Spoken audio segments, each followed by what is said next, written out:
Hola a todos, todas. Espero que se encuentren bien. Mi nombre es Stephanie Rodríguez, me dicen Hugo, y en esta ocasión voy a presentarles el módulo sobre niñez indígena. No sin antes mencionar que tanto este módulo como los demás módulos que van a observar se enmarcan en el proyecto de Escuela Proyecto Popular, aportando a las nuevas generaciones de defensoras y defensores de los derechos de los pueblos indígenas y de los bosques. Este proyecto organizado por el Instituto de Defensa Legal, para el People's Program, la Universidad Nacional Intercultural de Quillabamba y la Universidad de Coimbra. Bueno, como les he mencionado, en este módulo vamos a hablar sobre la niñez indígena, algunas particularidades sobre este grupo y los desafíos para su protección en el Perú.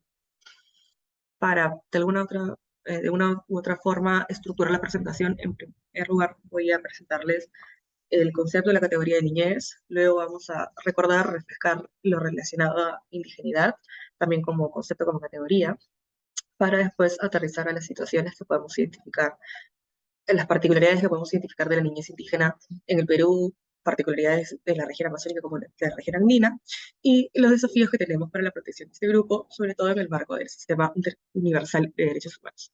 ¿No? Primero, niñez y adolescencia. ¿Cómo definimos estas categorías? De acuerdo al estándar internacional, de acuerdo al marco normativo peruano, incluso disciplinas como la psicología, nos vamos a referir a niñez de 0 a 17 años. Bueno, de manera específica, tanto el Ministerio de la Mujer como las disciplinas médicas, como la medicina misma o la psicología, dividen este periodo de niñez en fases particulares como primera infancia de 0 a 5 años, niñez de 6 a 11, adolescencia temprana de 12 a 14 y adolescencia tardía de 15 a 17 años. Para efectos del estándar internacional, nos vamos a referir como niños y niñas a toda persona que todavía no haya cumplido los 18 años, ¿no?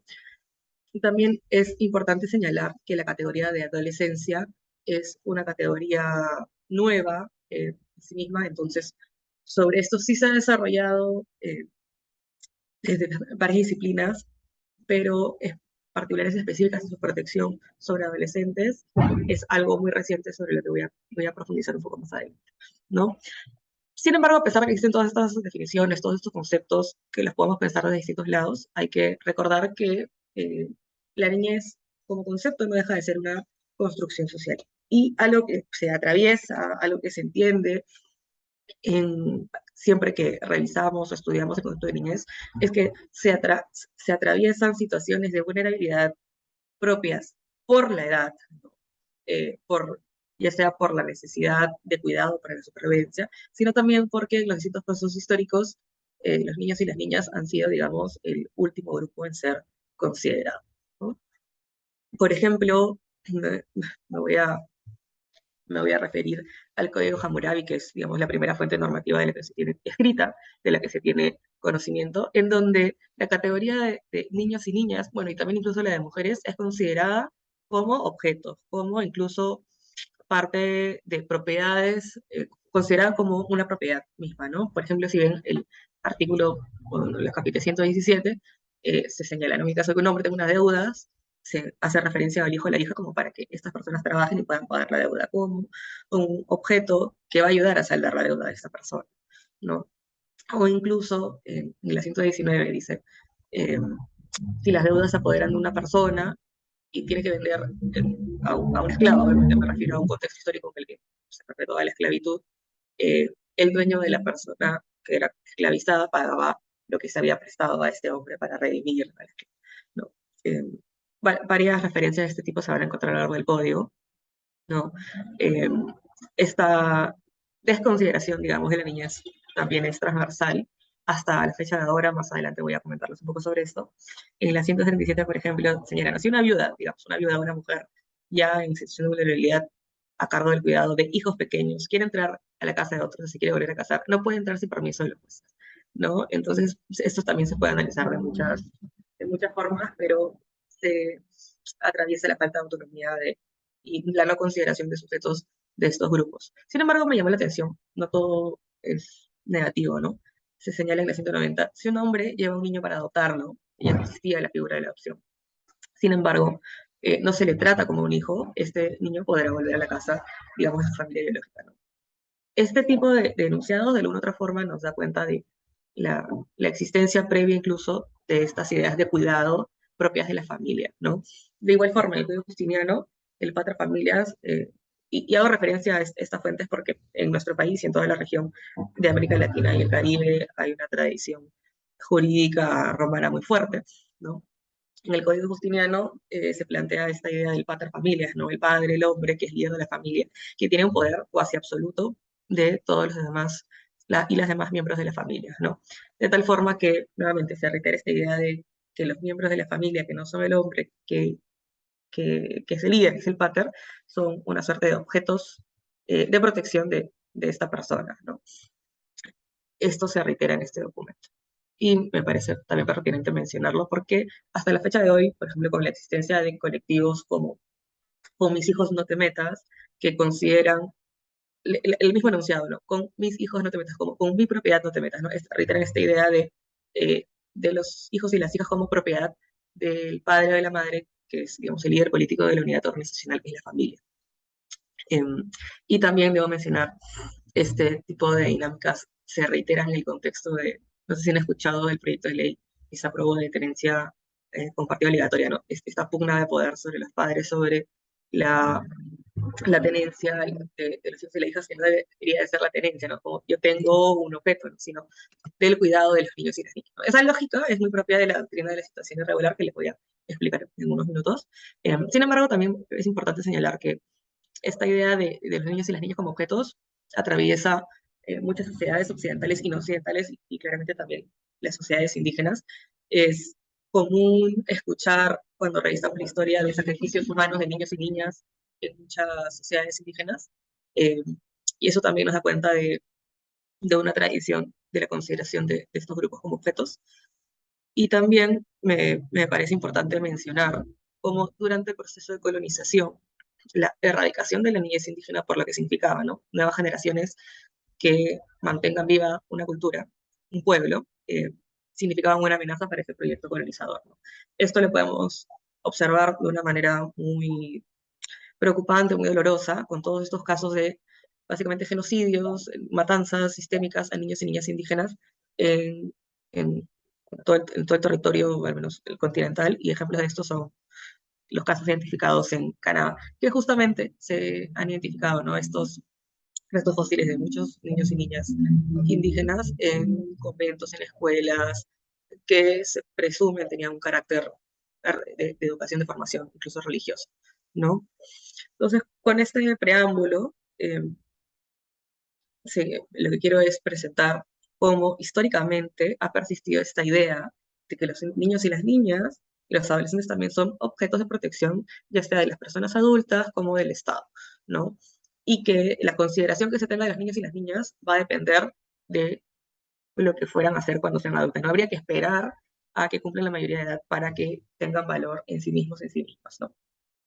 Y bajo la doctrina de la situación irregular, ¿cuándo interviene el Estado, no? En los casos eh, digamos, de una vulnerabilidad expresa, como por ejemplo los casos de abandono de niños y niñas, ¿no? En el caso se intervenía con salud de redes, con el cuidado, con los procesos de adopción, en las situaciones de mendicidad incluso, y también cuestionando mucho el concepto de mendicidad. No sé, se puede reflexionar si estas intervenciones eran para la protección de los niños y las niñas o porque perjudica la imagen de ciudad, la mendicidad en las calles, ¿no? También con la delincuencia, toda la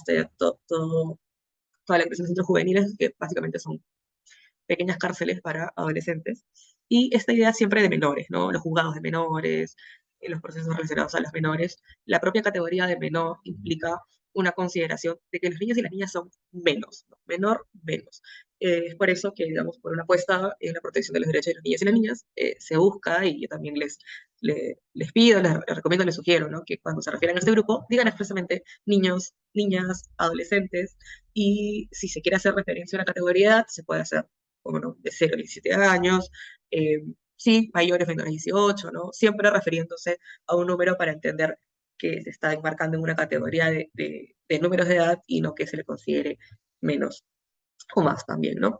Eh, esta idea de la adopción irregular se busca erradicar, y digo se busca porque, como ustedes verán y vivirán, estas ideas persisten hasta la fecha de hoy, pero se busca erradicar con la aprobación de la Convención sobre los Derechos del Niño, que a mí me gusta también decirle Convención sobre los Derechos de la Niñez porque, digamos, en esta traducción del inglés al español se pierde esta inclusión de las niñas. Entonces, esta convención, que es un tratado de derechos humanos, ¿no?, promovida por Naciones Unidas, que es la convención, el tratado más firmado y ratificado a nivel mundial, eh, plantea eh, el ver a los niños y las niñas como sujetos de derechos, ¿no? Se reconoce su valor, se reconoce su dignidad y se plantea que los estados partes, o sea, los estados que firmen y ratifican esta convención, como ahí ven la fecha, o sea, se firmó en el 89, tienen la obligación de proteger, garantizar, respetar derechos y adecuar su normativa interna en función de este documento, ¿no? Por eso, digamos, la doctrina de la protección integral busca propiamente lo que su nombre plantea, ¿no? Una protección íntegra, ¿no?, de los niños y las niñas. Entonces, hasta acá nos damos cuenta de estas particularidades que tiene la niñez y que por su edad, ¿no?, por ser menores de 18 años y por particularidades también relacionadas a su crecimiento, a su desarrollo, los niños y las niñas son un grupo de especial protección. Sin embargo, cuando hablamos de niñez indígena, nos enfrentamos a otra categoría, que es la pertenencia étnica, ¿no?, a un grupo, a un pueblo indígena. Creo que es importante reflejar un poco estas categorías, ¿no?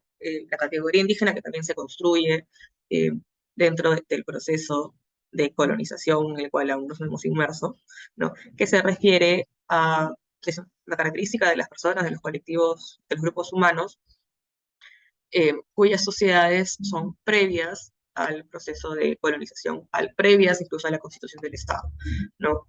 Está el Hay, que fue el primer relator de Naciones Unidas para los pueblos indígenas, no señala, ¿no? Se utiliza esta categoría cuando el territorio ha sido invadido, conquistado, colonizado por esta potencia. Y la pertenencia a un grupo étnico o la categoría de etnicidad propiamente hace referencia a los vínculos, a las características socioeconómicas y culturales que comparten las personas o los grupos en particular, ¿no? Que también, ¿no?, persiste, en este caso resiste, ¿no?, generación tras generación.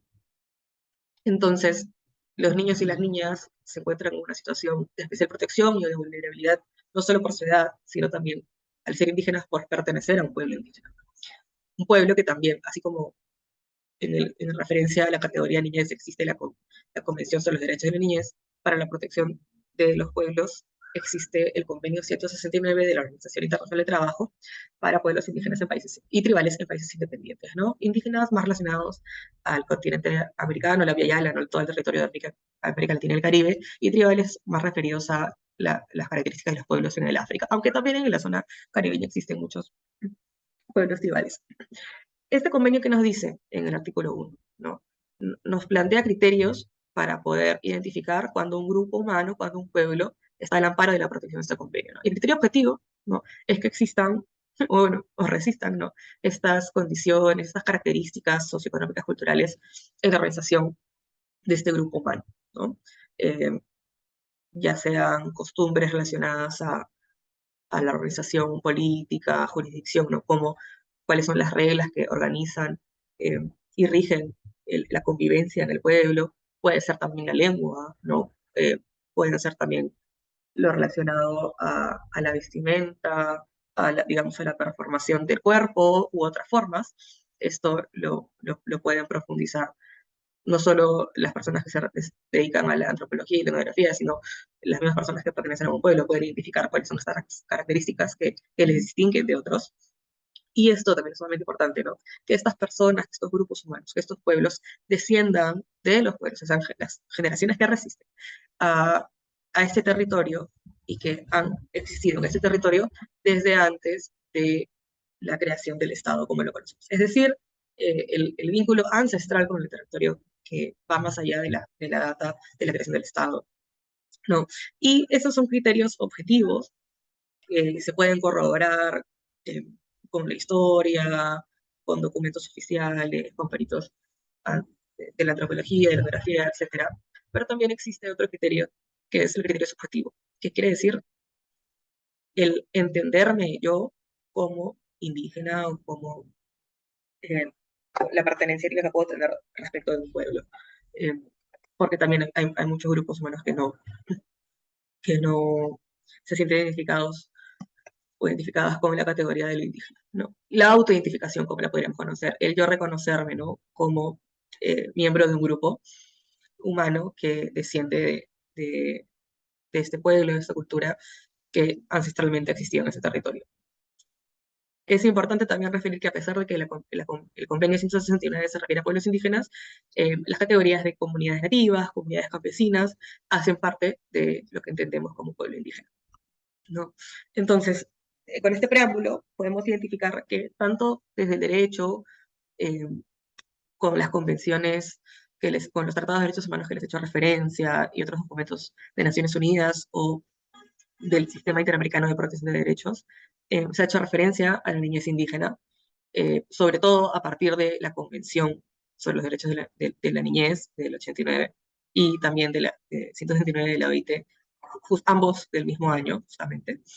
Y también desde las ciencias sociales, porque en el trabajo etnográfico, en el trabajo antropológico, eh, poco a poco fueron protagonizando estos espacios los niños y las niñas que pertenecen a los pueblos indígenas que hacían parte y que participaban de estas investigaciones, ¿no? ¿Qué se llama la atención de la niñez indígena, ¿no? La identificación de que las prácticas socioculturales son aprendidas en la niñez y en la adolescencia, eh, que en todas las culturas, digamos, existen ritos, procedimientos que guardan relación con las fases de crecimiento, digamos, ese tránsito del niño, de la niña a la persona adulta, que también la categoría de adolescencia es una categoría moderna y que en muchas sociedades indígenas no existe la categoría de adolescente, ¿no? Pasamos de ser niños y niñas a ser personas adultas, ¿no? Y también reconocer que la importancia o el valor de los niños y las niñas en las sociedades indígenas también ha sido eh, una dinámica marginal eh, desde que se tiene memoria, ¿no? Incluso cuando se habla de los niños y las niñas en los escritos ya sea de cientistas sociales o de misioneros y otras personas que hayan escrito sobre su experiencia en territorios indígenas, no se hace referencia a los niños y las niñas cuando juegan, eh, esta idea de que el tiempo pasa de manera distinta a los niños porque su edad propia es menor, ¿no? Las dinámicas relacionadas al cuidado y cómo tienen una percepción distinta de su contexto, y es que esta percepción es distinta de las personas adultas. Ellas tienen patrones culturales sumamente arraigados en su percepción, ¿no? Y ya llevándolo a la situación peruana, qué es lo que vive los niños y las niñas indígenas en nuestro país. De por sí, como ya les mencioné, ser niño o ser niña nos pone en una situación de vulnerabilidad por la edad, por los riesgos, por los peligros que existen hacia los niños y las niñas. Sin embargo, la pertenencia étnica a un pueblo indígena supone una mayor situación de vulnerabilidad y de desprotección, ¿no? Un informe de UNICEF señala, ¿no?, que además esta afectación por el empobrecimiento a, a los pueblos este, afectan de manera directa el bienestar y la calidad de vida de los niños y las niñas, ¿no? De esto les voy a ejemplificar un poco, ¿no? Si bien hago referencia a niñez, la pertenencia étnica a pueblo indígena y en la categoría de pobreza también creo que es importante, sumamente importante mencionar el enfoque de género, en el sentido de que la vivencia de las niñas y de las adolescentes mujeres tiene otras particularidades también cargadas sobre la histórica y sistémica violencia, sobre todo sexual, hacia ellas. Entonces, todo esto son distintos enfoques, ¿no? El enfoque de niñez, el enfoque eh, de la interculturalidad en pensar a los grupos desde su pertenencia étnica o pueblo indígena, como el enfoque de género pensando desde la vivencia, en este caso del género como mujer, y también del proceso de empobrecimiento. Estos enfoques nos permiten eh, tener nuevas perspectivas, poder estudiar estos procesos de distintas miradas. ¿Y por qué es importante? Para poder plantear eh, y exigir medidas que puedan solucionar a esto. Y esto nos va a permitir también reforzar nuestro trabajo en el litigio estratégico, ¿no? Y con relación en general en el panorama peruano.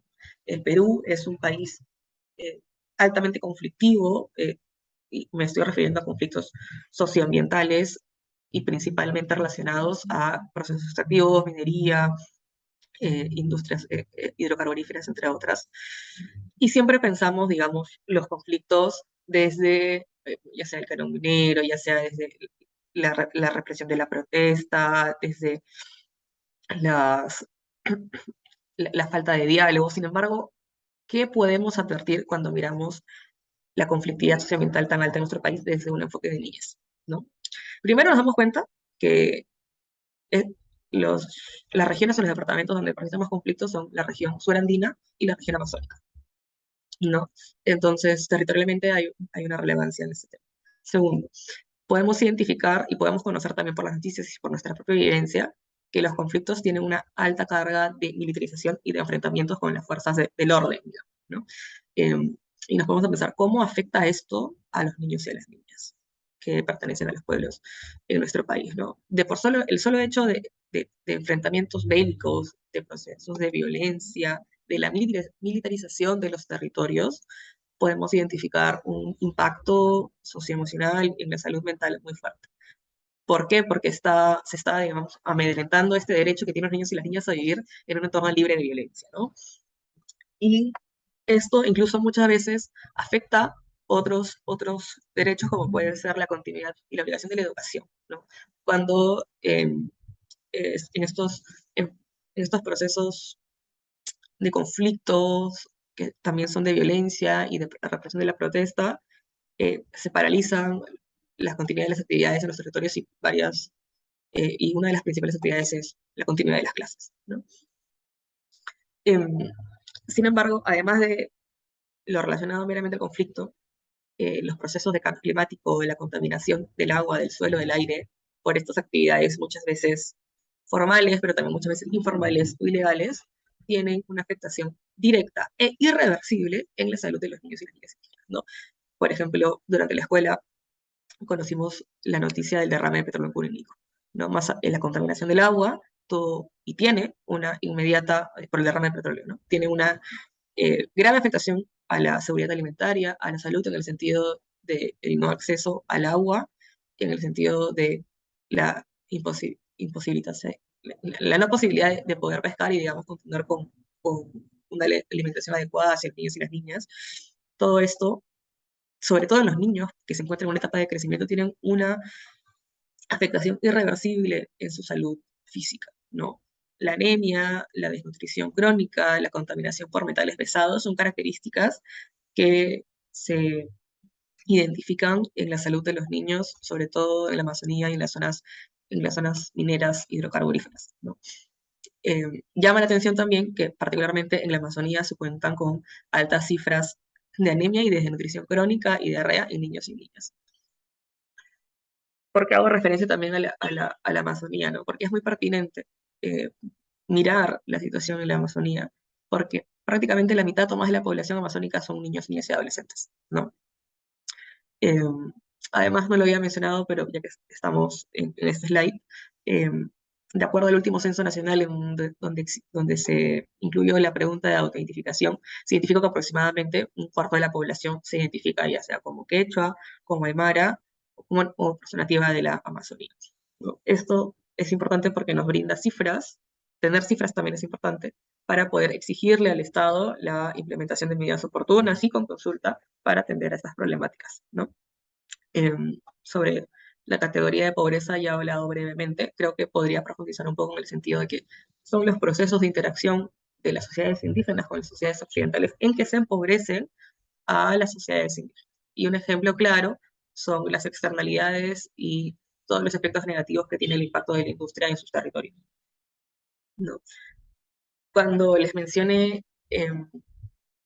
minutos atrás los convenios, el convenio 169 y la Convención sobre los Derechos de la Niñez, me puedo referir a dos tratados de derechos humanos que reconocen y les piden a los estados partes garantizar el derecho de participación de los niños y las niñas. Entonces yo me pregunto y les pregunto a ustedes, ¿no?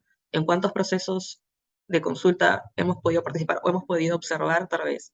Y la segunda es, ¿y en cuántos de estos, si es que la respuesta es afirmativa en la primera, han participado los niños y las niñas, ¿no? Los niños y las niñas que pertenecen a pueblos indígenas tienen una mirada necesaria, distinta, y fundamental en los procesos sobre lo que sucede a su alrededor. Todo lo que realizan las personas adultas les afecta de manera directa, ¿no? Y ya que le mencioné el caso de derrama de petróleo, aquí hay un dibujo, ¿no? Los niños se dan cuenta de lo que sucede a su alrededor. Hay una mancha negra en el dibujo que hace en el río, ¿no? Nos dice, señores, no contaminen el agua, se están matando a los peces. Em, Todos estos mensajes, por más que se encuentren en un lenguaje amigable, no le ha escrito un niño, eh, guarda directa relación con todo lo que exigimos y exigen, ¿no?, las organizaciones que defienden los derechos de los pueblos indígenas y de los bosques. Entonces, ¿por qué no incluir las voces de los niños y las niñas y adolescentes indígenas en estos procesos? Es un reto que tenemos como sociedad civil, como organizaciones, como familias, como particulares. Eh, y todo esto que les estoy mencionando muy brevemente y muy pobremente también se enmarca en desafíos que se tienen frente al sistema universal de derechos humanos, ¿no? No es porque se me ocurrió a mí, no es porque, digamos, es simplemente les escribí la presentación, no se enmarca en obligaciones que se tienen a nivel internacional. Por ejemplo, en el caso específico de la Convención sobre los Derechos del Niño, que es un tratado de derechos humanos de Naciones Unidas, existe un comité, ¿no? Este comité, digamos, monitorea el cumplimiento de esta convención, ¿no? Y parte de este monitoreo, digamos, es evaluar cómo los países están cumpliendo o no están cumpliendo lo que dice la convención, ¿no? En el caso del Perú, eh, este comité ha emitido 3 informes, ¿no? El último es del año 2016, ¿no? Y en este año señala, ¿no?, que el comité se encuentra preocupado por la desigual distribución de los recursos, ¿no?, por la situación de la participación de los niños, pero que no se da, ¿no?, porque no existe presupuesto suficiente, sobre todo presupuesto para atender a los problemas que engloban a la niñez indígena, ¿no? También les dice, ¿no?, el Estado peruano, no están incluyendo a los niños y las niñas en sus consultas. Entonces, esto también es algo que digamos, está en el papel, se le ha dicho al Estado peruano y no se está cumpliendo, ¿no? Y también, ¿no?, identifica que esta industria extractiva tiene efectos directos en la niñez, en su familia, y que significa una afectación en, no solo en su salud, sino en su derecho a contar con un medio ambiente sano. Y en particular se preocupa por la situación del agua. Y además, hace unos momentos mencionaba, ¿no?, la necesidad de estos enfoques y la particularidad que existe en la situación y la vivencia de las niñas y las adolescentes y las mujeres, ¿no?, indígenas. Y en ese sentido, el Ministerio de la Mujer en sus boletines reporta que la mayoría de los casos relacionados a violencia, las víctimas son mujeres, las víctimas son niñas, las víctimas son adolescentes o personas adultas mujeres. Tanto ya desde el 2021, si no me equivoco, tienen una diferenciación en donde identifican la pertenencia a un pueblo indígena, hay referencia al pueblo quechua, a los pueblos de la Amazonía. En el boletín también se incluye Aymara y otros pueblos. Sin embargo, también llama la atención que, si bien se reportan casos, en el caso del pueblo quechua, 1936 en el año 2021, de los cuales el 83% de las víctimas eran mujeres, en el caso de los casos de niñas, y en el caso de pueblos de la Amazonía, 124 casos, en donde el 86% de las víctimas eran mujeres, referidas a las niñas, ¿no? Si bien no, los números no son tantos, esto no quiere decir que no nos deba preocupar. Uno, porque bastaría que sea un caso de violencia hacia una niña o un niño para que nos alarmemos. Y segundo, porque por las propias barreras geográficas y tecnológicas, eh, muchos casos no llegan a ser reportados en el Ministerio de la Mujer. Algunos se resuelven en la jurisdicción indígena, pero también y hay que decirlo, ¿no?, muchos casos no se resuelven en la jurisdicción indígena y tampoco en la jurisdicción ordinaria, ¿no? Esta impunidad sobre los casos de violencia hacia los niños y las niñas y de violencia sexual eh, quedan impunidad en ambas jurisdicciones. Es un problema que va más allá, digamos, de la pertenencia a una sociedad indígena, a una sociedad occidental. Y nos debe llamar la atención que se deberían de tomar acciones directas para poder revertir este escenario, ¿no? Y este escenario que también lo podemos ver reflejado en la alta tasa de embarazo de niñas y adolescentes. Eh, ya sea porque muchos de estos casos pueden ser por violencia sexual, por ausencia de educación sexual integral y o por ausencia de acceso a planificación familiar y métodos anticonceptivos, o sea, reconociendo que también en, en favor de la autonomía progresiva de los adolescentes, no, me imagino que existen algunos casos en donde han sido embarazos deseados, sin embargo no es el común. ¿ok? Y como ustedes pueden dar cuenta, esto llama mucho la atención en la región de la Amazonía, en donde la tasa es básicamente el doble del nivel nacional. Entonces hay una particular preocupación por el, el acceso y la garantía de derechos de salud sexual y reproductiva en la región amazónica. ¿No? Bueno, la preocupación sobre los casos de violencia sexual hacia niñas, ya la he mencionado. Sin embargo, es importante, como ya les mencioné, más atraviesan. Esto sucede en sociedades indígenas como en sociedades occidentales, y la preocupación es igual de grave. Y las principales víctimas son las niñas y adolescentes. Eh, He tratado de correr y poder cumplir el tiempo, espero no haber pasado, creo que sí, pero principalmente lo que quiero retomar es esta idea de que tanto los niños y niñas como los pueblos indígenas histórica y sistémicamente han sido excluidos e invisibilizados, pero más aún, ¿no? El grupo de niñas indígenas, ¿no? Eh, para esto se plantea la necesidad de que exista información adecuada sobre los derechos de este grupo, que los conozcamos y que ellos y ellas también los conozcan, que puedan existir espacios para que participen, y así como espacios de consejería para que puedan ser informadas sobre sus derechos y sobre estos espacios mismos. Otro desafío que no es solo aplicable a la niñez indígena, sino a todos los pueblos y sobre todo en las zonas rurales, es que, que exista una accesibilidad geográfica como tecnológica a derechos, ¿no?